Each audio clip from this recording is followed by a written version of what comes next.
स्वर्णिम रेखा के रूप में, स्वर्णिम रेखा के रूप में श्री लक्ष्मी जी को वास दिया हुआ है, रमा देवी को। तो गोपियां कहते हैं उन्हीं चरणों को हम चाहती हैं, उन चरणों की दासी बनना चाहती हैं।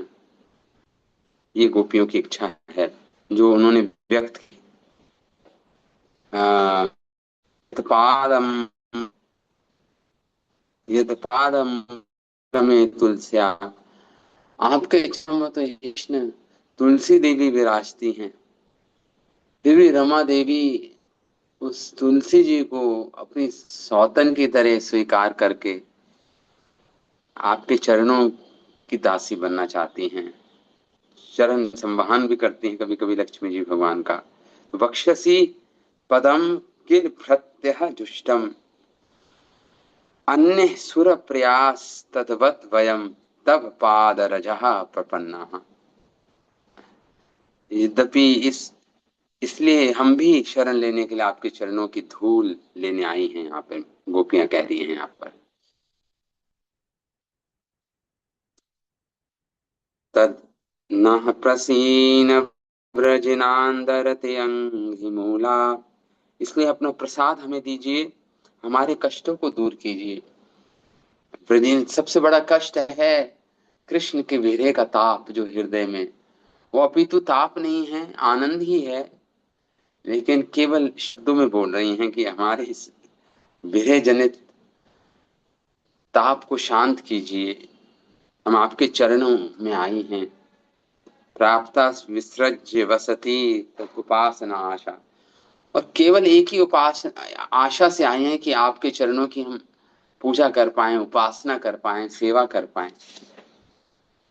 तत् सुंदर स्मित निक्षिण ईक्षण, और आपके सुंदर स्मित मतलब मुस्कान युक्त आपका मुख चंद्र, मुख कमल, आप आपके द्वारा प्रेम भरी ईक्षण करना मतलब प्रेम भरी चितवन आपकी हमारे ऊपर, और आपका ये वेणु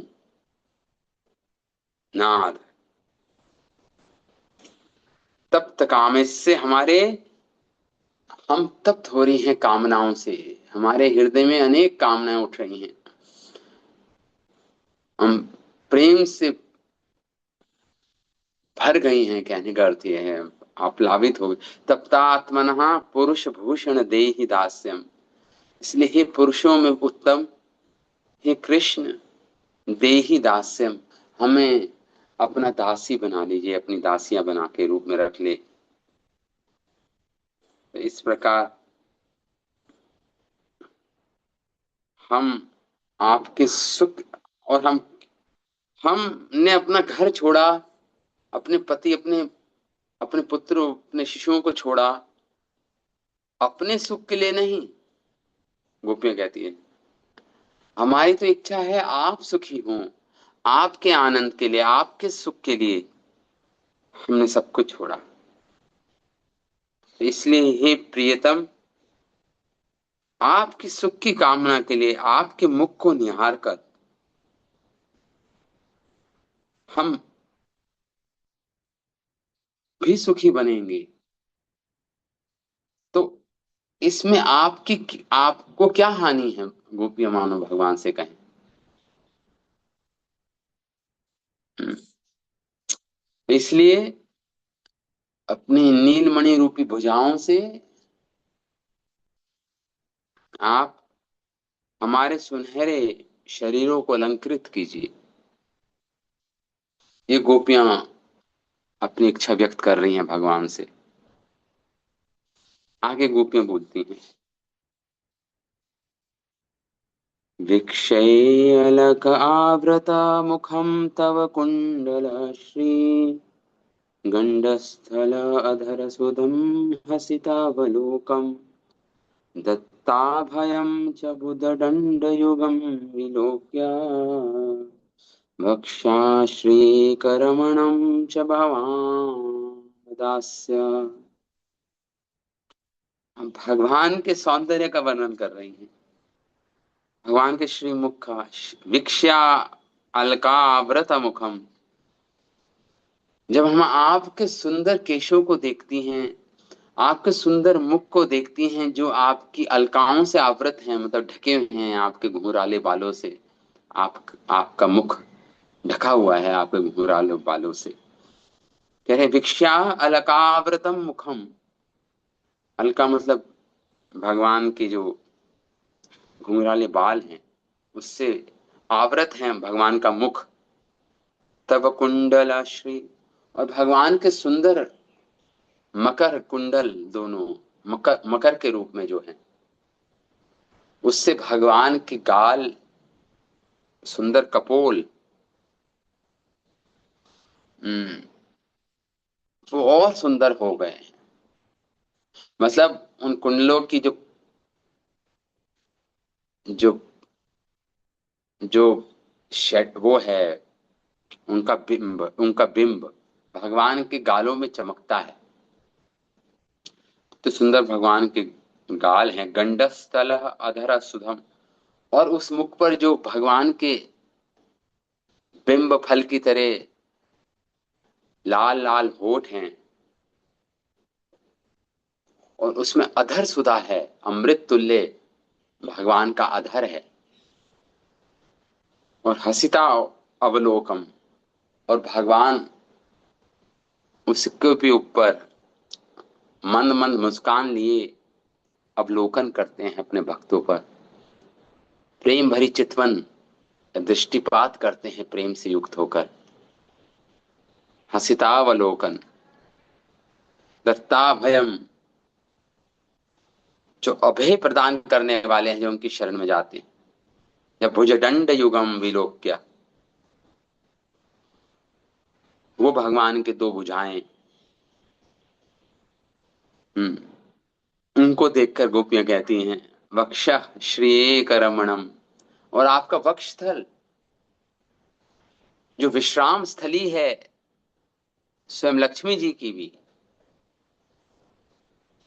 जहाँ पे वो श्री एक रमणम रमण करती हैं भगवान के वक्षस्थल पर लक्ष्मी देवी।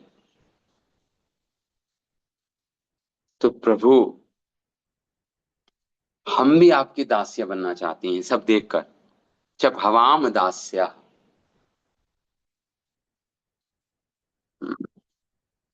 ये कह रही हैं गोपियां। तो भगवान का जो बाल, जो घुंघराले बाल हैं, उसके जो गुच्छे हैं, उससे भगवान का मुख ढका हुआ है। कुंडल से विभूषित आपके गाल हैं, और अमृत से भरे आपके होठ, तथा आपकी स्मित पूर्ण, मतलब मंद मंद मुस्कान पूर्ण चितवन को देखकर हमारे भय को भगाने वाली आपकी तो बलिष्ठ भुजाएं, और लक्ष्मी जी के एकमात्र आनंद श्री एक रमणम, केवल एकमात्र आनंद के स्रोत या रमण करने के योग्य आपका वक्ष स्थल। जब हम ये सब देख रही हैं तो हमारे अंदर इच्छा उत्पन्न होती है कि हम प्रभु, हम भी आपकी दासी बने, हम भी आपकी दासी बनना चाहते हैं। हम्म। तो मानो कृष्ण कहें ठीक है गोपियों, तो तुम मेरी दासी बनना चाहती हो तो ये बताओ वेतन क्या लोगी, या अपने आप को मुफ्त में ही मुझे देना चाहती हो, या कोई वेतन चाहती हो इसके बदले में कुछ, चाहती क्या हो तुम? तो वेतन चाहती हो तो गोपियां उत्तर देती हैं हे प्रभु, आपसे हमें वेतन तो पहले ही मिल चुका है। हमारी युवा अवस्था से जब से हम आई हैं, प्रारंभ में आपने जब हमें लाखों गुना अधिक मूल्य आपने दे दिया है हमें। जब आप, आपकी हाथ से भरी आपकी चितवन, वो इतनी बड़ी महान निधि है जो आपने हमें दी है। हाँ, जिसे हमने अन्यत्र कभी नहीं देखा ना सुना। आपकी सुंदर मुस्कान, आपकी सुंदर चितवन, और आप जब अपने सिर पर साफा बांधते हो, पगड़ी बांधते हो, तो आपकी दासी आपके साखे को, आपके साफे को जब खींच कर ठीक से बांधती हैं और आप उसे और ठीक करने के लिए उंगली भी उठाते हैं, तो आपके साफे के नीचे अपना हाथ रखकर आपके मुख को निहारने का अवसर प्राप्त होता है आपकी दासियों को। इस तरह दासियां तो आपकी प्रचुर माधुरी को अपने नेत्रों से आस्वादन करें। हम भी आपकी माधुरी को, आपके रूप माधुरी को अ, हम भी आस्वादन करना चाहती हैं। यही हमारा मूल्य है। तो ठीक है, मान लो भगवान बोले हैं गोपियों, तुम्हारे पति इसमें बहुत बड़ी बाधाएं हैं। वो कंस से जाकर बोल देंगे बात, और कंस से मुझे फिर दंड मिलेगा, और मेरे लिए एक बहुत ही भयावह स्थिति उत्पन्न हो जाएगी। वो कंस से शिकायत कर देंगे, कहने का अर्थ है भगवान का। तो गोपियां कहती हैं, हे कृष्ण, तो आपकी ये तो दो बलिष्ठ भुजाएं हैं, जिस पर आपने 7 दिन तक श्री गोवर्धन पर्वत जी को धारण किया था और हमारी रक्षा की थी प्रभु। वो भुजाओं से आपके लिए कंस का वध कोई असाधारण वस्तु नहीं है, साधारण ही है आपके लिए। कंस का, उस हिंसक पशु कंस का वध कर देंगी वही 2 भुजाएं आपकी, इसमें क्या संदेह है।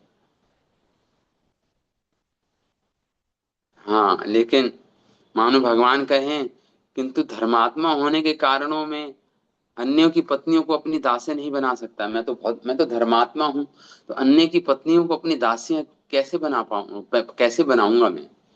मानो भगवान कहें।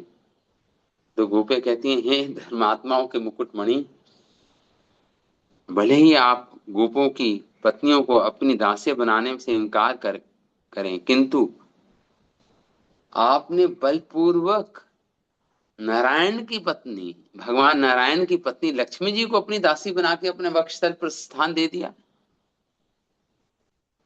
तो हमें अपनी दासी बनाने में क्या आपत्ति है। आप तो ठीक है धर्मात्माओं के मुकुटमणि हो, लेकिन आपने, जो पतिव्रता स्त्री है लक्ष्मी, नारायण की अर्धांगिनी है, उनको आपने अपने वक्षस्थल पर स्थान दे दिया, श्रीवत्स के रूप में रमण कराया। तो और लक्ष्मी जी ने भी लज्जा के मारे आके वक्षस्थल पर एक स्वर्णिम रेखा के रूप में वाम भाग पर स्थित हो गई, और वह आनंद प्राप्त करती है। यहाँ तो यही नहीं, केवल लक्ष्मी की बात नहीं है, लक्ष्मी जी की बात नहीं है। 14 भुवन में जितनी भी स्त्रियां हैं, चाहे इस 14 भुवन की हो, चाहे वैकुंठ की क्यों ना हो कोई, किसी भी सुंदर स्त्री का परित्याग नहीं करेंगे, करते। इस बात को हम अच्छी तरह जानती हैं, भली भांति जानती हैं प्रभु। इस प्रकार गोपियां बोल रही हैं भगवान को, कास्त्रयंगते कल्पादयो वेणुगीत सम्मोहितार्य चरितान् चलेति स्त्रीलोक्यम् त्रैलोक्यशोभगम् इदं च निरीक्ष्य रूपम् यत् गो द्विज द्रुमृगा पुलकान् बिभ्रन्।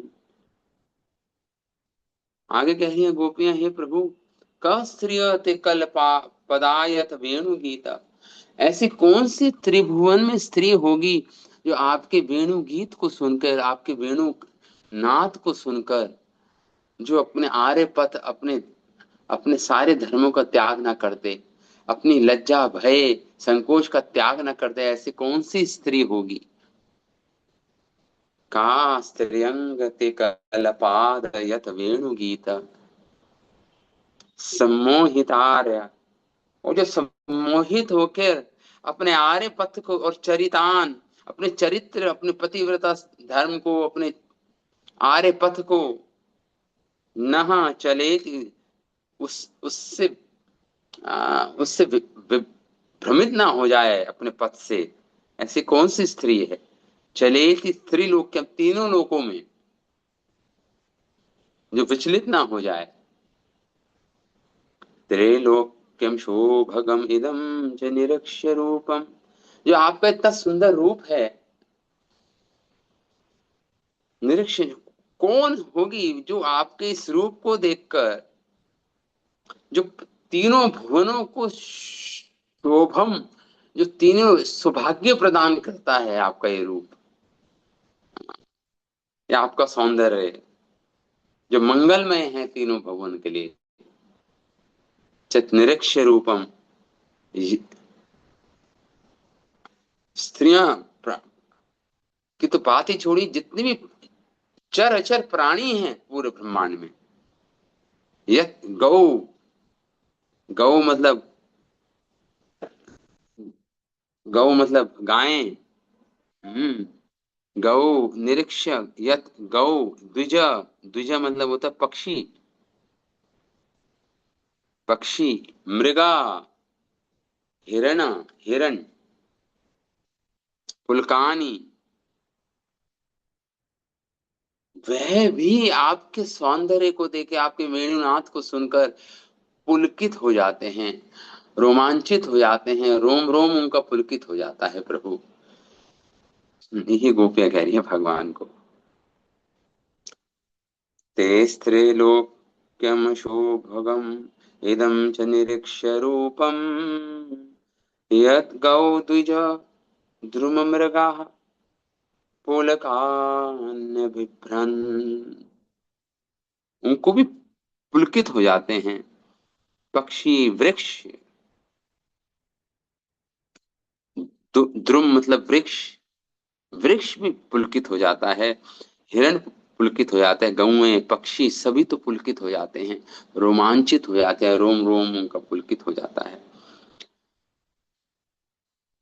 गोपियां इस प्रकार बोल रहे हैं। व्यक्तं भवान् व्रजभये आर्ति हराभिजातः देवो यदा आदिपुरुष सुरलोकगुप्ता तन्नः देहि करपङ्कजमात्रबन्धो तप्तस्तनेषु च शिरसु च किङ्करीणाम्। इसलिए कहते हैं, इस गोपी कह रही है व्यक्तम, ये तो व्यक्त ही है, तो स्पष्ट है ये बात कि भगवान, कि आपने ब्रज में जो आपका जन्म हुआ है, ये ब्रज वासियों के भय और और को दूर करने के लिए हुआ है, ब्रज भय आरती, और जो उनके दुख को दूर करने के लिए हुआ है आपका जन्म। अभी जा तो आपने जन्म लिया है हमारे ब्रज में, ये तो स्पष्ट है। कई बार हमारे हम आपने हमारी रक्षा की, और हमारे देवो यथा, जिस प्रकार आदि पुरुष नारायण देवताओं की रक्षा करते हैं, दीति के आदिति के पुत्रों की रक्षा करते हैं आदि पुरुष, और सुरलोक गुप्ता, सुर सुर जन देवताओं की रक्षा करते हैं, उसी प्रकार आपने भी ब्रज में जन्म लिया है हमारे दुखों को दूर करने के लिए, हमारी रक्षा करने के लिए, हमारे भय और कष्ट को दूर करने के लिए आपने इस जगत में जन्म लिया है प्रभु। अतः हे तन्नो निदेहि कर पंकज आर्थ बंधु, हे आर्थ बंधु, हे दुखों के बंधु, दुखियों के बंधु, आर्थ बंधु करके कह रही है हे, तो हम दुखियारियों को के दुख भी दूर करो आप, क्योंकि आप हमारे मित्र हो। कर पंकज आर्त बंधु, आप आर्तों के बंधु हो, इसलिए तप्त स्नेषु च शिरसि च किंकरिणा। अपने इन दासियों, हमें अपना दासी स्वीकार करके अपने हस्त कमलों को हमारे शीर्ष पर और हमारे स्तनों पर रख दो। तप्त स्नेषु च शीर्षु, हमारे तप्त स्तनों पर और हमारे शीर्ष पर अपने हस्त कमलों को रखो प्रभु, और हमें अपनी दासियों के रूप में स्वीकार करो। इस प्रकार गोपियां कह रही हैं भगवान से। ये गोपियों की प्रार्थना है। इस पर हमारे आचार्य लिखते हैं अपनी टीकाओं में। विश्वनाथ चक्रवर्ती ठाकुर की टीका पढ़ेंगे हम इस पर। श्रील विश्वनाथ चक्रवर्ती ठाकुर लिखते हैं,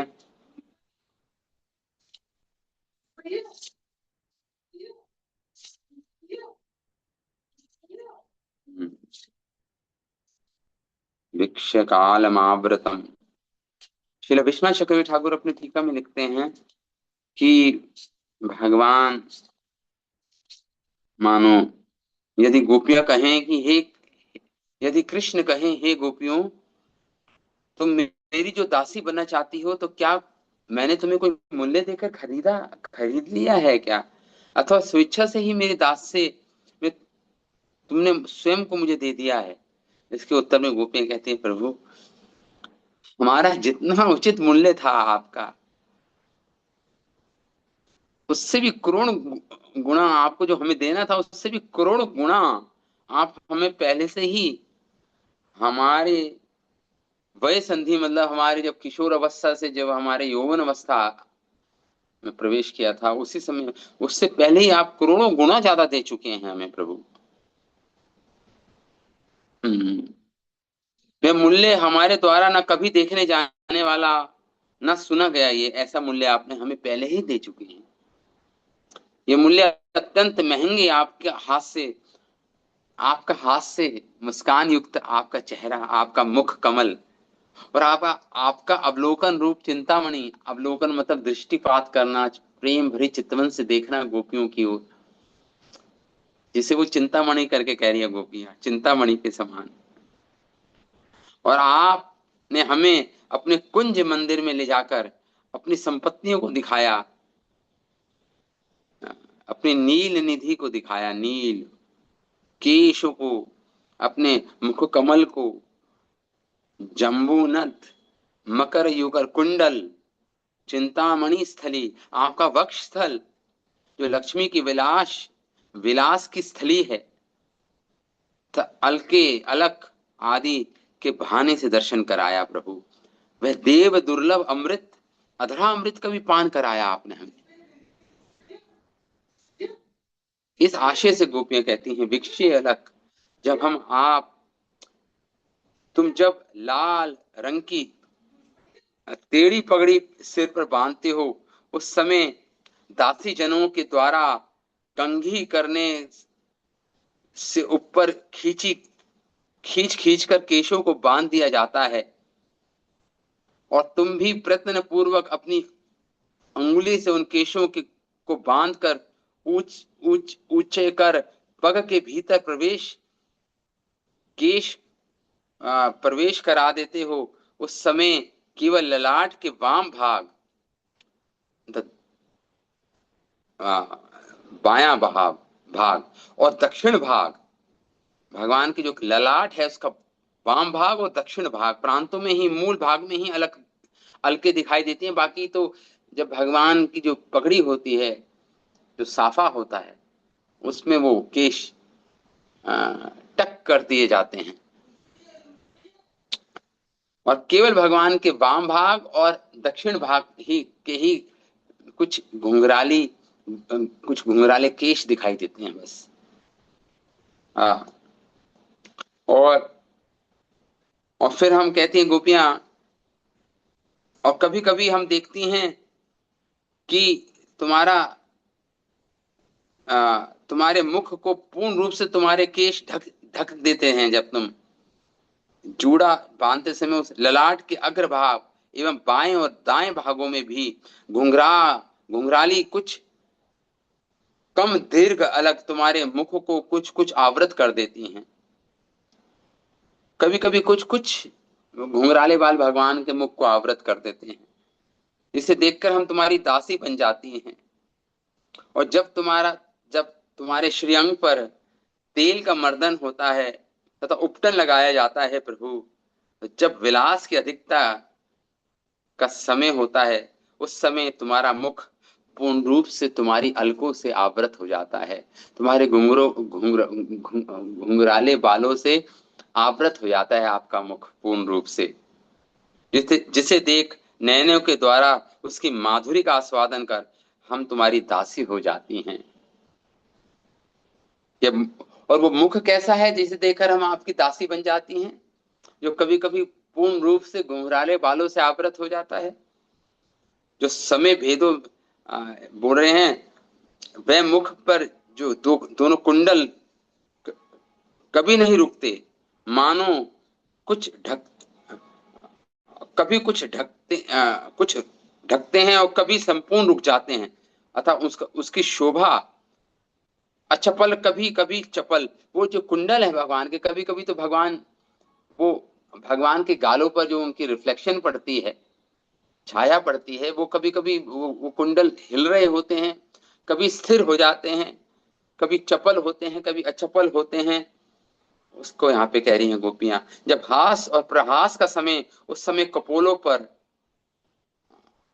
आपके जो हास के समय आपके कपोलों पर आपके जो सुंदर होठ हैं वो फैल जाते हैं, जो होठों के जो दो कोने होते हैं, छोर होते हैं होठों के, वो आपके मुख कमल वो फैल जाते हैं जब हास और परिहास का समय होता है।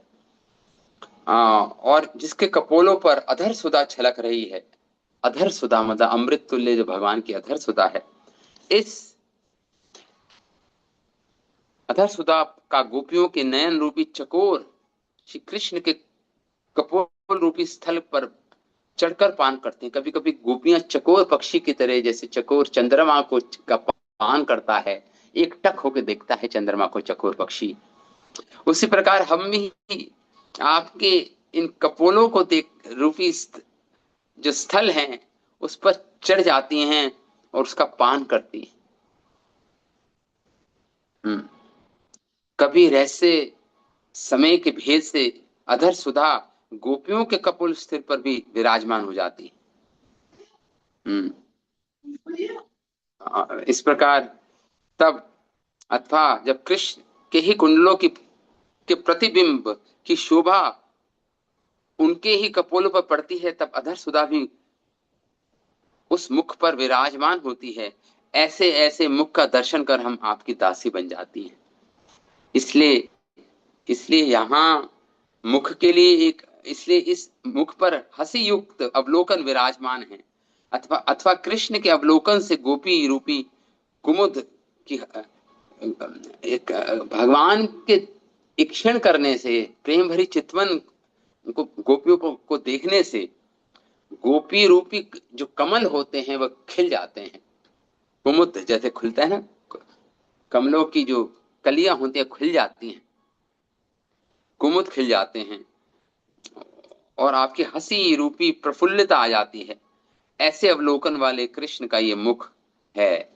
ये सुन, यदि कृष्ण आशंका करें कि तुम्हारे पति ये सहन न कर पाए और कंस के पास जाकर मेरी शिकायत कर दें, तो कंस राज से मुझे भय उत्पन्न हो जाएगा। इसके उत्तर में गोपियां कहती हैं, आपकी भुजाएं तो अभय प्रदान करने वाली हैं प्रभु, दत्तम अभयम, पर्वत धारण कर दूर करने वाली आपकी दोनों भुजाएं हैं।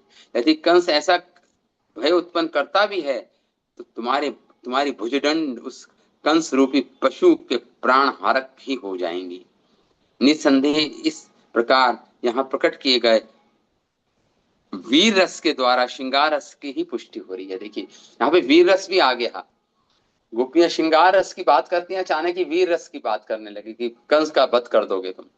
तो ये वीर रस श्रृंगार रस को ही और पोषण कर रहा है, पोषण दे रहा है उसको, श्रृंगार रस को, ये कह रहे हैं।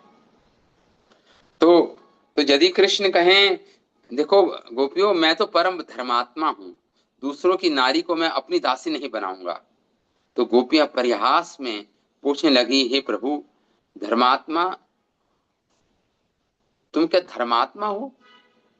सचमुच है धार्मिक शिरोमणि, तुम केवल गोपियों को अपनी दासी नहीं बनाओगे, गोपियों की तो क्या बात, बल्कि तुम तो नारायण की नारी उस लक्ष्मी जी को भी बलपूर्वक वैकुंठ से खींच लाकर अपने वक्षस्थल पर धारण कर लेते हो। जो पतिव्रता शिरोमणि श्री लक्ष्मी देवी हैं, इसी आशय से कहती हैं, लक्ष्मी जी के रमण स्थल तुम्हारे वक्षस्थल का दर्शन कर हम तुम्हारी दासी हो गई। अब तो तुम, अब हम तुम्हारी आयु की वय, हम तो तुम्हारी आयु ही कितनी है, अब तो तुम्हारी जो 14 भुवनों के आकार वाला विस्तृत जो ब्रह्मांड है, उसमें भी ऊंचे ऊंचे सिद्ध शिव आदि लोक ब्रह्मांड के भार स्थिर स्थित हैं, उनमें भी सबके भार वैकुंठ लोक में स्थित वैकुंठ वासी हैं।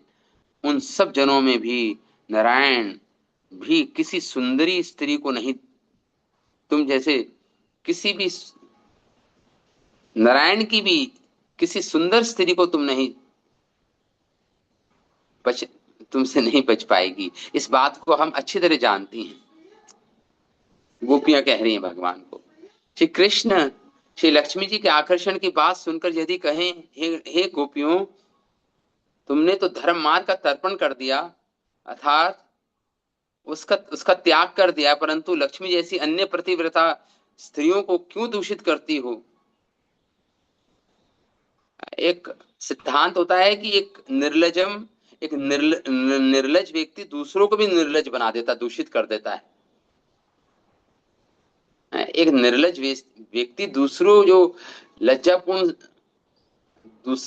स्त्री होते हैं, उनको भी उनको भी निर्लज बन जाती है। इस प्रकार मेरे वक्षस्थल पर जो जन्मजात लक्षण के रूप में ये स्वर्णिम रेखा सुशोभित है, उसे देखकर पतिव्रता शिरोमणि लक्ष्मी जी को दूषित करती हुई तुम उस लक्ष्मी को क्यों अपराधी बना रही हो, मानो भगवान कहें गोपियों को। इसके उत्तर में गोपियां कहती हैं, प्रभु, हम किसी को दूषित नहीं कर रही हैं, हम तो ये जानती हैं कि विधाता के संपूर्ण त्रिलोकी के ही धर्म का नाश करने के लिए मानो तुम्हें भगवान विधाता ने उत्पन्न किया हो। ऐसा क्रोध और चपलता पूर्वक कहने लगी, का स्त्रीज, ऐसे कौन सी स्त्री है पूरे संसार में, मानो क्रोधित होकर बोल रही हूं, कि तुम्हारे अमृत रूपी वेणु गीत में मधुर कल नाद को सुनकर कौन होगी जो अपने आर्य पथ का त्याग नहीं कर देगी। यहाँ स्त्रियों को दोष नहीं दिया जा सकता, बल्कि आपके द्वारा गाए गए गीत, वो गीत दोषी है, वेणु गीत दोषी है। हमको दोषी मत ठहराइए आप। तुम्हारे तुम्हारे गुण में धर्म ध्वंसक, तुम्हारे अंदर गुण है, धर्म का ध्वंस, धर्म को ध्वंस कर देते हो आप, लौकिक धर्म को ध्वंस कर देते हो आप, अपितु तुम्हारा रूप भी धर्म नाशक है। इस आशय गोपियां कहती हैं, ऊपर एवं मध्य में स्थित प्राकृत अप्राकृत सभी लोकों में आपके रूप का सौंदर्य व्याप्त है। कोई भी इस रूप की धर्म ध्वंसता को देखकर भी आपसे द्वेष नहीं करता, ये भाव है। ऐसा भी नहीं कहना चाहिए कि स्त्रियों में विराजमान स्वाभाविक काम ही उनके मोह का हेतु है, नहीं, क्योंकि आपका रूप, आपके गुण ही स्वाभाविक रूप से धर्म का विध्वंस कर देते हैं।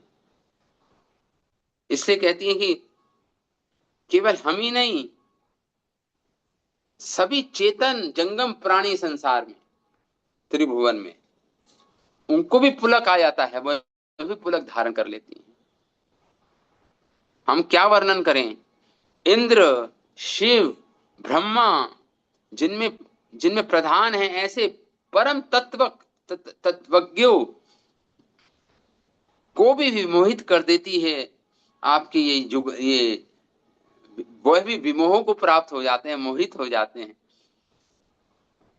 आपके सुंदर रूप और आपके वेणु गीत को सुनकर। तो हे प्रकट से, और और तो और विश्वापनम स्वस्य च शोभ गर्दे, ये ये 11वें स्कंद का श्लोक, ये 30वें स्कंद का श्लोक है ये। विश्वापनम स्वस्य च शोभ गर्दे, और तो और दूसरों की तो बात ही छोड़ो, स्वयं भगवान भी विमोहित हो जाते हैं अपने सौंदर्य को देखकर।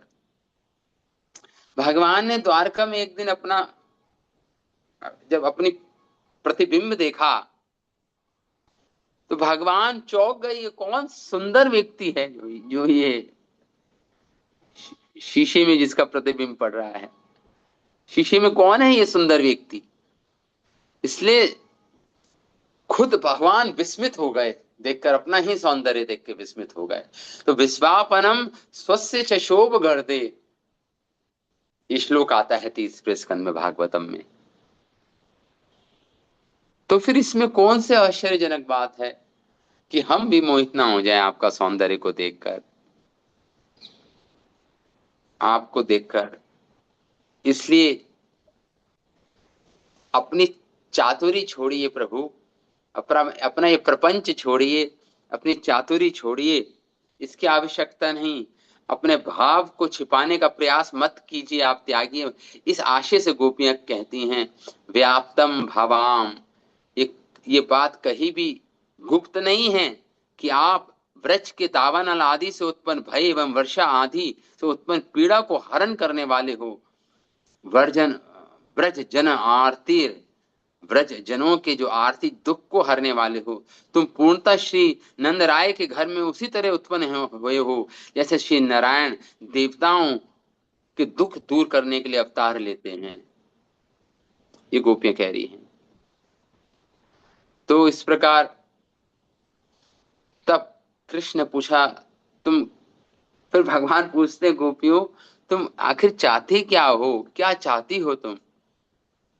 उत्तर में गोपियों ने कहा, हे आर्त बंधु, हे दुखों के बंधु, हे दीन बंधु, हमारे तप स्थनों पर जो वीर्य अग्नि में जल रहे हैं उस पर अपने हस्त कमलों को स्थापित कीजिए। तो अगर यदि कृष्ण कहे, अरे तुम्हारे स्तन तो बहुत तप्त हो रहे हैं, ताप से युक्त हैं, तो मेरे मेरे मेरे हस्त कमल जल जाएंगे, मैं तो, मेरे कोमल हस्त कमल जल जाएंगे। उस समय गोपियां कहती हैं, उसके उत्तर में कहती हैं हस्त हस्त कमल जल जाएंगे। इसके उत्तर में गोपियां कहती हैं, हे प्रभु हम तो आपकी दासियां हैं, आपकी किंकरी हैं, आपका आपकी परिचारिका हैं के रूप में ये स्तन भी जो तप्त हो रहे हैं, ये भी आपकी सेवा के साधन हैं। कमल के लिए जिस प्रकार गोपी उदाहरण दे, जिस प्रकार कमल सूर्य उदय का ताप जलाने वाला नहीं होता, कमल कमल तो खिल जाता है जब सूर्य उदय का ताप उसको अनुभव होता है। सूर्य कमल को, कमल के फूल को तो खिल जाता है कमल का फूल। सूर्य का ताप उसको दुख नहीं देता, बल्कि वो और प्रफुल्लित होकर खिल जाता है कमल, और सुख देने वाला बन जाता है कमल का फूल। और वो ताप, सूर्य का ताप भी सुख देने वाला बन जाता है। सिर पर हाथ, तो इसलिए अब अपने अपने अपने सिर पर भी हाथ रखने को बोल रही है भगवान को कि अपने हस्तकमल को हमारे शीश पर रखिए। इसका क्या मतलब है, गोपियां कह रही हैं कि मानो सौगंध खाते हुए, ये सौगंध खाओ कि आज के बाद हम के बाद आपको मेरे त्याग का भय नहीं होगा, कि हमें आप हमारा त्याग कर दोगे इसका भय नहीं होगा। हमें ये आशीर्वाद दो, आज के बाद आपको मेरे त्याग का ये भय नहीं होगा। ये भाव प्रकट किया जा रहा है, मानो सौगंध खाते हुए कहो, कृष्ण सौगंध खाओ आज से, कि आज के बाद कृष्ण मानो ये सौगंध खाते हैं कि आपको मेरे त्याग का भय कभी नहीं होगा भविष्य में। इसलिए अपने भगवान के हस्त कमल को कह रही हमारे शीश पर रख दो। तो इस प्रकार गोपियां अपने भावों को व्यक्त कर रही हैं। श्री शुकावाच, सुखदेव गोस्वामी बोले, जब गोपियां इस प्रकार अपने प्रेम भावों को व्यक्त कर रही हैं भगवान से, हमें अपनी किंकरी बना दो, निशुल्क दासिका बना दो। हमारा वेतन तो आपका सौंदर्य है, आपका प्रेम भरी चितवन है, आपका वेणुनाद है, यही हमारा मूल्य है। कृष्ण प्रेम धन विना जीवन निर्धन। कृष्ण प्रेम के बिना जीवन निर्धन है। हाँ, और वेतन क्या है एकमात्र भक्त के लिए? भगवान का प्रेम, प्रेम धन भगवान का, यही वेतन है इन गोपियों का, भगवान के शुद्ध भक्तों का। एकमात्र कृष्ण से प्रेम, कृष्ण के सुख के लिए कृष्ण का प्रेम चाहते हैं। उसमें भी अपना सुख नहीं, निज स्वार्थ नहीं है भक्तों का, गोपियों का, श्रीमती राधा रानी का, केवल कृष्ण के सुख के लिए कृष्ण का प्रेम चाहती हैं। शिशुकवाच इति विक्लवितं तासां श्रुत्वा योगेश्वर ईश्वरः प्रहस्ये सदयं गोपीर् आत्मारामोभिर् अभिरमता। इस प्रकार इति विक्लवितं तासाम, ऐसा सुनकर भगवान योगेश्वर जो कृष्ण हैं, जो योगेश्वर, सुखदेव गोस्वामी कह रहे हैं योगियों के भी ईश्वर जो कृष्ण हैं, जो आत्मा राम हैं, गोपीरात्मा रामोपि, भगवान आत्मा राम है, अपनी आत्मा में रमण करते हैं।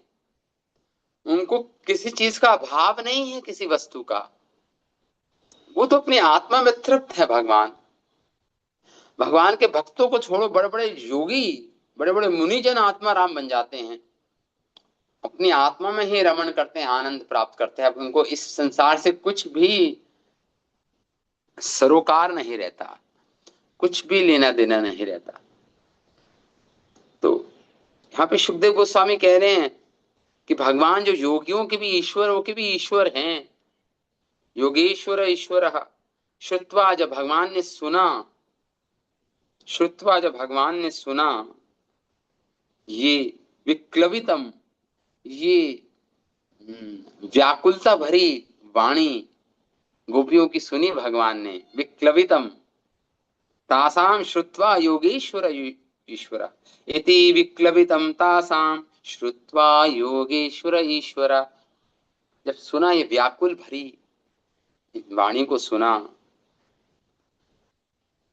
तो प्रहस्या सदयम गोपीर, तो भगवान इस प्रकार, भगवान के मुख पर मुस्कान थी। प्रहसती, हंसकर भगवान, सदयम, दयापूर्वक, सद सहृदय, दयापूर्वक भगवान, हंसकर दयापूर्वक भगवान ने क्या किया? गोपीर आत्माराम, वो आत्माराम भगवान ने क्या किया? देखिए सुखदेव गोस्वामी बार बार हमें स्मरण करा रहे हैं कि भगवान आत्माराम हैं, भगवान योगेश्वर ईश्वर हैं। वो भगवान योगेश्वर ईश्वर, वो भगवान जो आत्माराम हैं, उन्होंने क्या किया? अभिरमतः, उन्होंने गोपियों के साथ रास क्रीड़ा आरंभ कर दी भगवान ने। अरिरमत, क्रीड़ा आरंभ की गोपियों के साथ भगवान ने। फाइनली भगवान ने उनकी इच्छा को स्वीकार किया गोपियों की, और भगवान ने रास लीला का आरंभ कर दिया उससे। याद रखिएगा, दो शब्द आए, आत्माराम, जो आत्मा में रमण करने वाले वो कृष्ण, और योगेश्वर ईश्वर, योगियों के ईश्वरों के भी ईश्वर, वो भगवान। आप सोच सकते हैं कोई भौतिक आस्वादन के लिए करेंगे? नहीं, भगवान पूर्ण रूप से चिदानंदमय हैं और इनका विषय भी चिदानंद होना चाहिए। शुद्ध प्रेम वती गोपियां हैं, ये शुद्ध प्रेम को धारण करने वाली गोपियां हैं, महाभावमती गोपियां हैं। केवल इन्हीं के प्रेम को भगवान स्वीकारेंगे और इनके साथ प्रेम का आदान प्रदान करेंगे, रस का आदान प्रदान करेंगे। उसको बोलते हैं रास लीला, जहां पे कहीं संचारी भाव, स्थायी भाव, विभाव, अनुभाव उठेंगे अलग अलग प्रकार के प्रतिक्षण, और उससे एक रस की उत्पत्ति होगी। उस रस का आस्वादन करेंगे भगवान स्वयं भी, और उन गोपियों को भी रस का आस्वादन कराएंगे।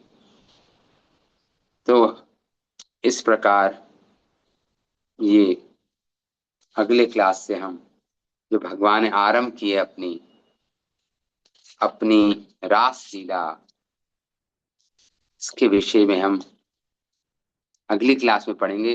तो गोपियों की विकलता व्यंजक वाक्यों को सुनकर भगवान की अपनी अभिलाषा पूर्ण हो गई। भगवान की अपनी भी अभिलाषा थी गोपियों के साथ रमण करने की। वे हंसकर कहने लगे, अहो भाग्यवती गोपियों, भावमती गोपियों, तुम प्रतिदिन ही मिलन के समय अपार वामता धारण कर लेती हो, परंतु आज, केवल आज ही तुम्हारे वामता मतलब भगवान से लज्जा, संकोच, ये वामता मतलब संकोच धारण करना। जब प्रेमी सामने होते हैं तो प्रेमिका कभी कभी संकोच धारण करती है, वामता भाव इसे बोलते हैं, दिखाई। लेकिन आज उसमें भी अनुकूलता का भाव छिपा है, लेकिन आज तो दक्षिण भाव है आज तो तुम्हारा। उससे ही तुम इतने विकल हो गई कि तुमने लज्जा का भी श्राद्ध कर दिया, मतलब त्याग दिया लज्जा को भी, भगवान कह रहे हैं। इसमें इसलिए मुझे हंसी आ रही है, भगवान इसलिए हंस रहे हैं। अतः तुम्हारे द्वारा की गई प्रतिदिन की अभिता एक समुद्र भी है, एक चुल्लू भर बनाकर मैंने पीने का प्रयास किया और तुम्हें जीत लिया है आज मैंने गोपियों। स्वयं को बुद्धिमानों में मुकुटमणि मानने वाली है गोपियों, तुम पराजित हो चुकी हो। इसलिए स्वयं ही मेरे पास आकर मिलन को रोकने वाले लज्जा, धैर्य आदि भावों के बिना ही अब मेरे कंठ में स्वर्ण मणिमाला बन जाओ। इस प्रकार को आगे भगवान की रासलीला आरंभ होगी तो हमारे आचार्यों की टीका के सहित हम पढ़ेंगे। तो इसको तो केवल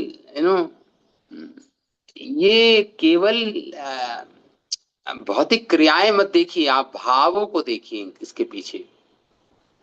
कृष्ण जिनके प्रति स्थावर जंगम प्राणी भी विमोहित हो जाते हैं, जिनको देखकर रोमांचित हो जाते हैं, ब्रह्मा शिव और आदि जैसे महान महान देवी देवता भी जिनसे विमोहित हो जाते हैं। वो देवता जो विमान पे चढ़कर अपनी पत्नियों के साथ आकाश मार्ग से जा रहे होते हैं, जब भगवान का वेणुनाद सुनते हैं या वो जब भगवान के सौंदर्य को देखते हैं तो वो ही मूर्छित होकर गिर पड़ती हैं उनकी नारियां। तो ऐसा भगवान का सौंदर्य और माधुर्य है भगवान का, माधुर्य है भगवान का, असीम माधुर्य है, असमोर्ध माधुर्य है भगवान का। असमोर्ध मतलब इसकी कोई तुलना नहीं हो सकती, असमोर्ध माधुर्य है भगवान कृष्ण का। तो इस रस का पान कराने के लिए भगवान अवतरित हुए हैं।